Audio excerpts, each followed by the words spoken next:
Hi guys, this is Pintu Kumar Gupta.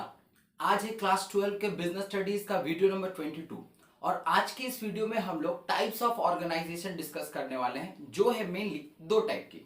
क्या है?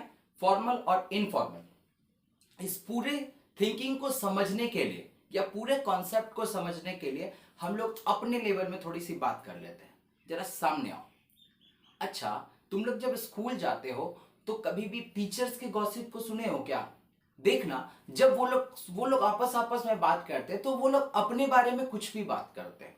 जैसे फॉर एग्जांपल ले लेते हैं, अगर कोई सर बात करते हैं, अरे यार मेरी बीवी ने आज ना ये आलू का भुजिया और रोटी भेजा, आपकी वाइफ ने क्या भेजा? तो वो बोलेगा अरे अपना तो है हलवा पूड़ी है। तो ये क्या है? ये एक इनफॉर्मल ऑर्गेनाइजेशन की टाइप है, मतलब जो कम्युनिकेशन हो रही है ना, आपस में कम्युनिकेशन है, ठीक है। बट वही टीचर अगर मान लो प्रिंसिपल सर से बात करती है या हेड ऑफ द डिपार्टमेंट से बात करती है, तो क्या इस तरीके से बात होगा? ना, उन लोगों का बीच में डिस्कशन होगा। सर आज हम लोगों ने ये टॉपिक पे डिस्कस किया। हम लोगों को प्रिंसिपल सर बोलेंगे अच्छा 1-2 दिन बाद मीटिंग होने वाली है, मे बी सारे को अटेंड रहना है, ठीक है। तो ये सारी जो कम्युनिकेशंस है ना, वो फॉर्मल कम्युनिकेशंस है। अब चले जाओ।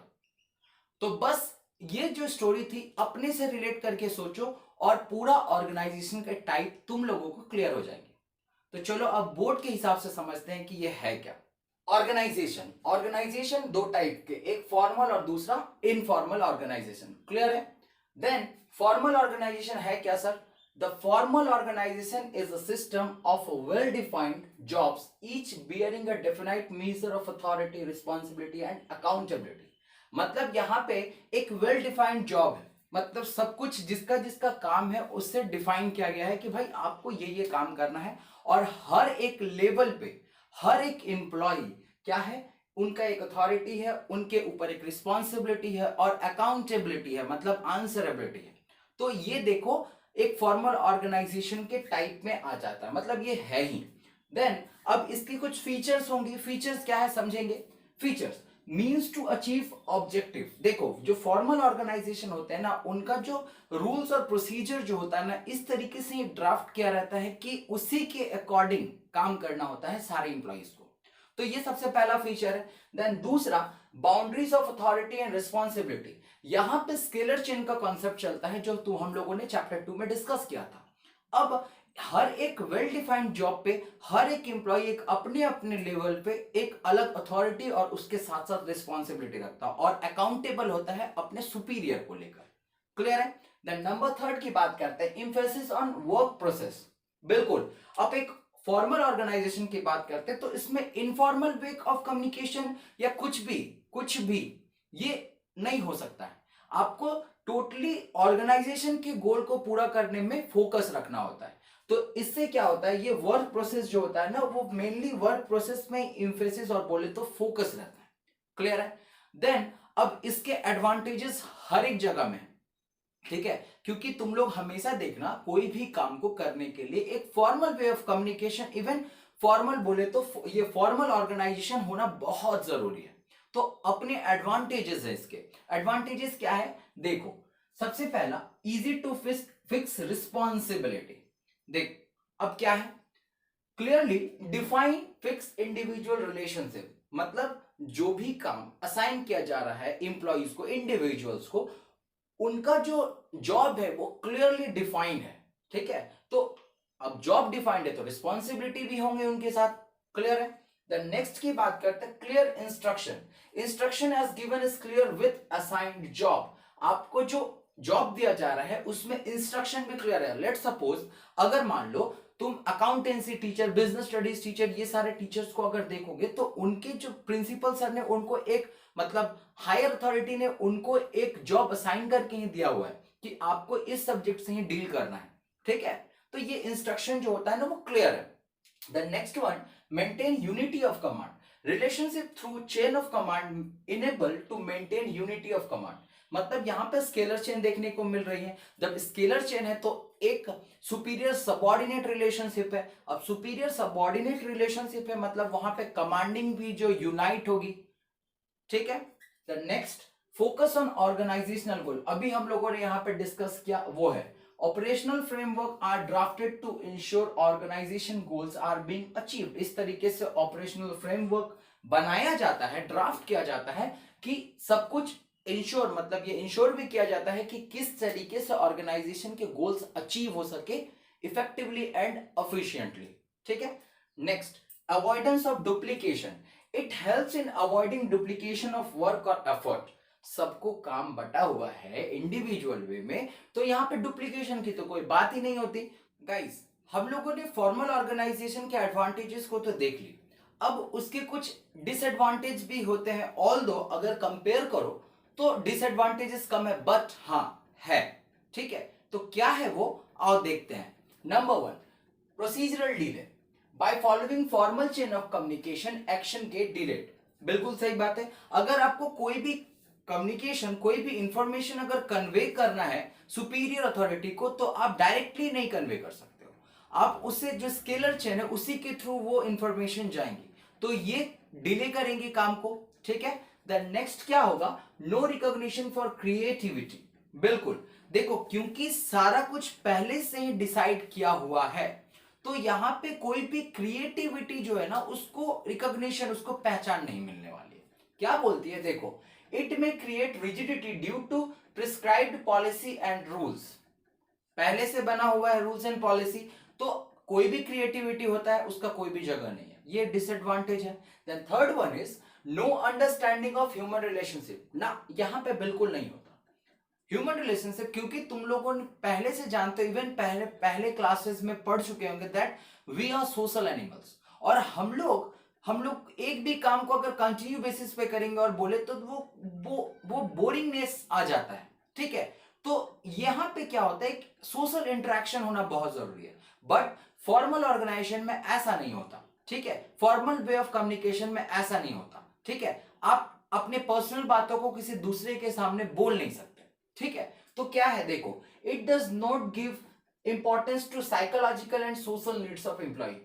यहां पे क्या चल रहा है, कोई मतलब नहीं है, आपको फोकस करना है ऑर्गेनाइजेशन गोल में। यहां पे मेनली यही फोकस किया जाता है फॉर्मल ऑर्गेनाइजेशन में, जो एक डिसएडवांटेज क्रिएट करती है। ठीक है, देन हमारा ये जो फॉर्मल ऑर्गेनाइजेशन का टॉपिक है वो क्लियर हो गया। अब आ जाते हैं इनफॉर्मल ऑर्गेनाइजेशन।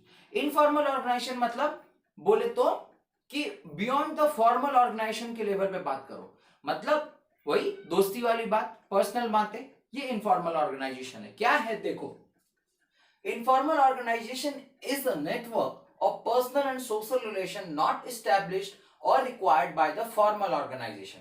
ये एक ऐसा पर्सनल और मतलब सोशल रिलेशन है जो फॉर्मल ऑर्गेनाइजेशन से तो क्रिएट नहीं होते, उसके अंदर होती है, बट फॉर्मल ऑर्गेनाइजेशन के बियॉन्ड है। ठीक है, it arises spontaneously as people associate with each other. बिल्कुल, अगर बहुत सारे लोग आपस में गैदर हो जाए, इवन 2 जन भी गैदर हो जाए, तो आपसी बात होने लगती है, तो ये इनफॉर्मल है। ठीक है, तो ये इनफॉर्मल ऑर्गेनाइजेशन के कुछ बेसिक्स है। देन इसके फीचर्स क्या है, देखो, सबसे पहला originates within the formal organization. बात सही है, आप अगर फॉर्मल किसी भी ऑर्गेनाइजेशन में काम कर रहे हो तो अपना ऑर्गेनाइजेशनल बात अलग है, बट कहीं पे साइड में देखना कुछ पर्सनल बातें हो ही जाती है। ठीक है, ये दूसरा, no official standards of behaviour ना, यहाँ पे कोई भी रूल्स एंड रेगुलेशन नहीं है, कोई भी बिहेवियर का बात नहीं करना है, दोस्त है दोस्त जैसे बात करेंगे, क्योंकि पर्सनल बातें हैं। ठीक है, next, independent channels of communication. यहां पे कोई डिपेंडेंसी नहीं है। ठीक है, अगर दोस्त है आपका सुपीरियर लेवल, तो ऑफिशियल लेवल पे आप उससे इंफॉर्मेशन कन्वे नहीं कर सकोगे, बट इन ऑफिशियल वे मतलब इनफॉर्मल वे पे आप डायरेक्टली उससे बात कर सकते हो। ठीक है, next, no formal structure as usual, जो तुम लोग जान रहे हो, यहाँ पे कोई फॉर्मेलिटी नहीं है, तो ये क्या बोलते हैं, फॉर्मल स्ट्रक्चर को फॉलो नहीं करती है। इनफॉर्मल ऑर्गेनाइजेशन क्या है, ये तो हम लोगों ने जान लिया। अब उसके कुछ एडवांटेजेस एंड डिसएडवांटेजेस हैं, आओ उसको क्लियर करते हैं। सबसे पहला, एडवांटेजेस ऑफ इनफॉर्मल ऑर्गेनाइजेशन क्या है, quick communication and faster feedback. Informal channels helps to transmit information faster and receive quicker feedback. Informal channel वही, कोई बैरियर्स नहीं है, कोई रुकावट नहीं है, डायरेक्टली कम्युनिकेशन ट्रांसमिट हो रही है, तो यहां से क्या होगा, क्विक इंफॉर्मेशन ट्रांसफर होगा और सामने से रिस्पॉन्स मतलब जो फीडबैक आना है या अच्छा या बुरा वो क्विकली मिल जाएगा। क्लियर है। दूसरा, fulfil social needs, it provide sense of belongingness, develop social needs, feeling of cooperation. बिल्कुल, हम लोग सोशल एनिमल है, हमेशा एक चीज में काम को करते रहने पे फॉर्मली बोर्ड हो सकते हैं, तो हमें वो जो सेंस ऑफ बिलोंगिंगनेस है वो किससे पता चलता है, इनफॉर्मल वे ऑफ कम्युनिकेशन से। ठीक है, तो इनफॉर्मल ऑर्गेनाइजेशन में मतलब इनफॉर्मल वे ऑफ कम्युनिकेशन में ये एक एडवांटेजेस हमें मिलती है। Next, scope of creativity, it provides the necessary information for individual creativity and innovation. क्योंकि फॉर्मल ऑर्गेनाइजेशन से अगर कंपेयर करो तो वहां पे rules and procedures already drafted थी, उसी के बेसिस में मतलब उसके अंदर में ही रह करके हमें काम करना पड़ता है। But informal way of communication में ऐसा नहीं है, यहां पे आप इंडिविजुअल वे में थिंक कर सकते हो और सामने वाले को ट्रांसमिट कर सकते हो, डिलीवर कर सकते हो, उसके बाद जो फीडबैक आना है वो तो आएगा। ठीक है। द नेक्स्ट, लिमिटेशंस क्या है इनफॉर्मल ऑर्गेनाइजेशन की, देखो सबसे पहला, डिसरप्ट द फॉर्मल सेटअप्स। जो फॉर्मल ऑर्गेनाइजेशन में सेटअप्स है, रूल्स है, रेगुलेशंस है, उसे कहीं ना कहीं इनफॉर्मल ऑर्गेनाइजेशन मतलब इनफॉर्मल वे ऑफ कम्युनिकेशन ही बोल लो, डिसरप्ट करती है, रुकावट करती है, उसको अपोज करती है। क्या है, chances to leak confidential information which may against organizational interest. जो कॉन्फिडेंशियल इंफॉर्मेशन भी होती है ना, वो आपस में अगर बात करोगे तो मोस्ट ऑफ द चांसेस मतलब बहुत ज्यादा चांसेस रहती है लीक हो जाने की, वो मतलब जो कॉन्फिडेंशियल बातें हैं। ठीक है, समय एडजस्ट कर लो। उसके बाद र्यूमर्स भी काफी ज्यादा फैलते हैं, जो है नहीं उसे भी फैलाया जाता है इनफॉर्मल कम्युनिकेशन में। ठीक है। Then next, resistance to change, रुकावटें, चेंज होने में रुकावट देंगे। कैसे, the group may use their unity against their organizational changes framed by formal organization। अब कोई चीज पसंद नहीं आ रही, बट ऑल्दो ये जो ऑर्गेनाइजेशनल इंटरेस्ट के लिए हो सकती है अच्छी है, बट ग्रुप मिल करके इंफॉर्मेशन मतलब जो लीक करके जो मेन कॉन्फिडेंशियल बातें हैं आपस में ग्रुपली डिसाइड करके इनफॉर्मल वे में ये अपोज कर सकती है ऑर्गेनाइजेशनल इंटरेस्ट को। समझ रहे हो ना। नेक्स्ट क्या है, ग्रुप इंटरेस्ट में सुपरसेट ऑर्गेनाइजेशनल इंटरेस्ट। अपना interest, individual interest, group interest वो ज्यादा हो सकती है ऑर्गेनाइजेशनल इंटरेस्ट के कंपैरिजन में। कैसे, it gives importance to individual और group interest as compare to organizational interest. बिल्कुल, देखना अगर आप इंफॉर्मल वे में बात करोगे तो वो ज्यादा ही अच्छा लगेगा बात करने में। तो यहां पे क्या होगा, ऑर्गेनाइजेशन के जो इंटरेस्ट है, उनके जो गोल्स है उस पर फोकस मेन नहीं रहेगा, अपना इंडिविजुअल और सोशल इंटरेस्ट पे ज्यादा फोकस रहता है। तो ये डिसएडवांटेजेस है। ठीक है, तो ये जो आज के इस वीडियो में हम लोगों ने फॉर्मल और इनफॉर्मल ऑर्गेनाइजेशन, बोलो तो इनफॉर्मल कम्युनिकेशन भी बोल सकते हो, उससे डिस्कस कर लिए हैं। अब हम लोग नेक्स्ट वीडियो में नए टॉपिक को डिस्कस करने वाले हैं, तो stay tuned with me. Thank you.